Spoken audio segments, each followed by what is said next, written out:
Hello friends, तेजस competition platform पर आप सभी का स्वागत है। राजस्थान जीके की पिछली क्लास में हमने राजस्थान की स्थिति, विस्तार, भौगोलिक प्रदेश, राजस्थान के जलवायु प्रदेश के बारे में बात की थी। आज का हमारा टॉपिक है राजस्थान की अंतःप्रवाही नदियाँ।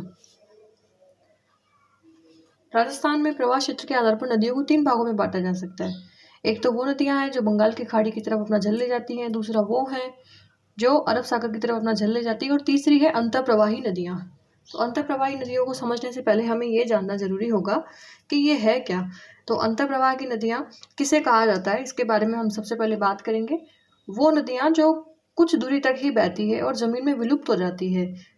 मतलब कुछ स्पेशल नदियाँ होती है जो ना तो बंगाल की खाड़ी में अपना जल ले जा पाती हैं, ना ही अरब सागर में अपना जल ले जा पाती हैं।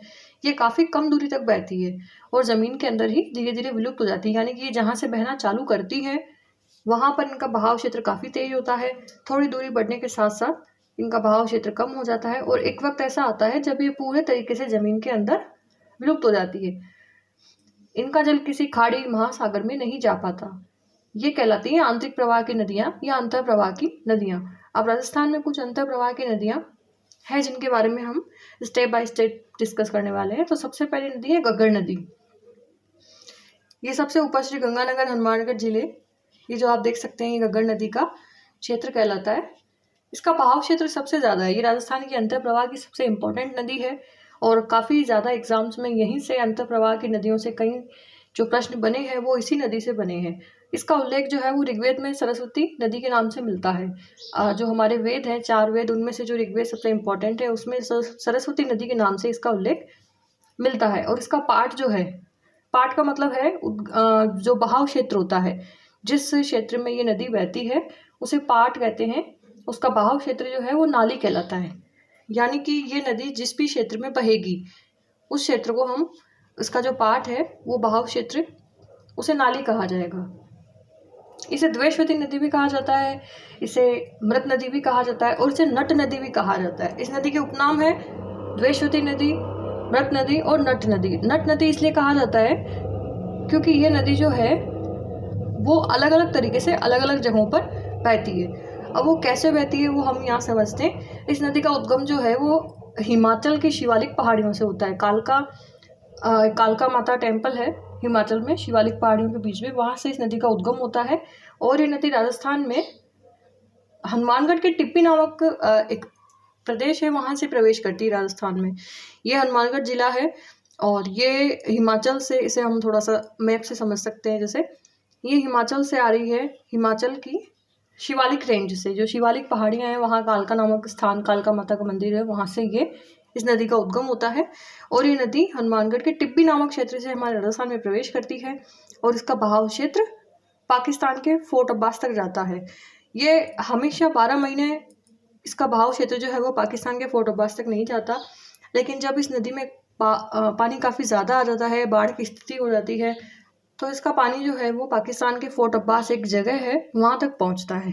और जब ये नदी पाकिस्तान के फोर्ट अब्बास तक पहुँच जाती है अपने प्रवाह क्षेत्र को बढ़ाती हुई, तब इस नदी को हकरा कहा जाता है। RS प्री में इसे पूछा गया था, इस प्रश्न को, एक बार, कि पाकिस्तान में घग्गर नदी का नाम क्या है। जो ये पूरे साल बहने वाली नदी नहीं है, ये जब इसमें इसका प्रवाह जल जब ज़्यादा हो जाता है, इसका प्रवाह जब काफ़ी ज़्यादा बढ़ जाता है, इसमें जल काफ़ी ज़्यादा हो जाता है, बाढ़ की स्थिति उत्पन्न हो जाती है, तब ही ये इसका जल पाकिस्तानी क्षेत्र तक ले जा पाती है।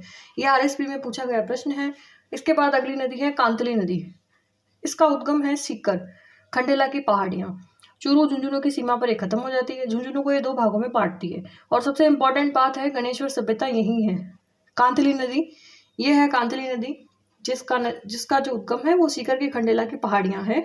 और चूरू और झुंझुनू की सीमा, ये झुंझुनू और ये चूरू और झुंझुनू की सीमा पर ये नदी खत्म हो जाती है और ये झुंझुनू को 2 बराबर भागों में बांट देती है। और सबसे स्पेशल बात यह है कि गणेश्वर सभ्यता इसी नदी के किनारे बनी हुई थी।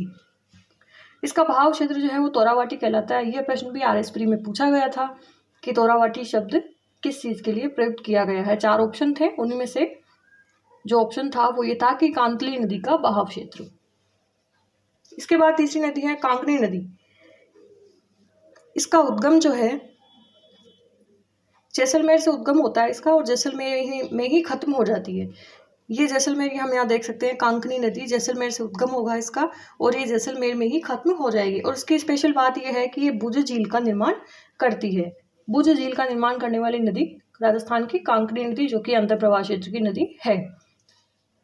इसके बाद है सावी नदी। सावी नदी जो है वो जयपुर की सेवर पहाड़ियों से निकलकर अलवर से हरियाणा होती हुई हरियाणा के स्पेसिफिक जगह पटौदी में खत्म हो जाती है।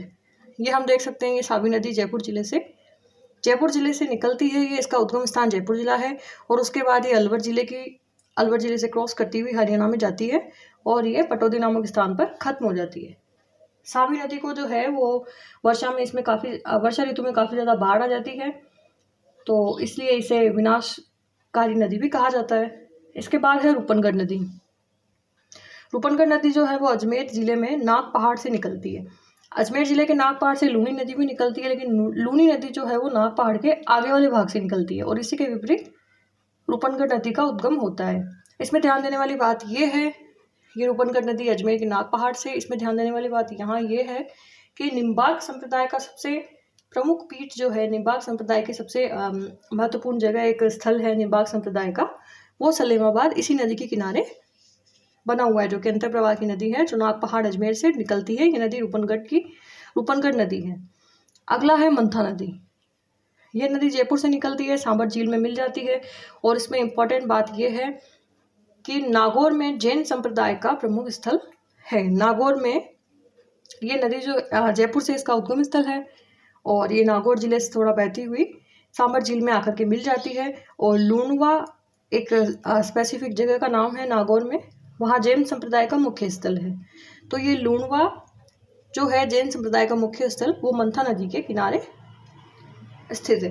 तो ये थी हमारे राजस्थान की अंतर्प्रवाह की नदियाँ। राजस्थान से संबंधित अंतर्प्रवाही नदियाँ, आज का ये टॉपिक खत्म हुआ, और राजस्थान के अपवाह तंत्र के साथ अगली हमारी क्लास फिर से रहेगी जारी।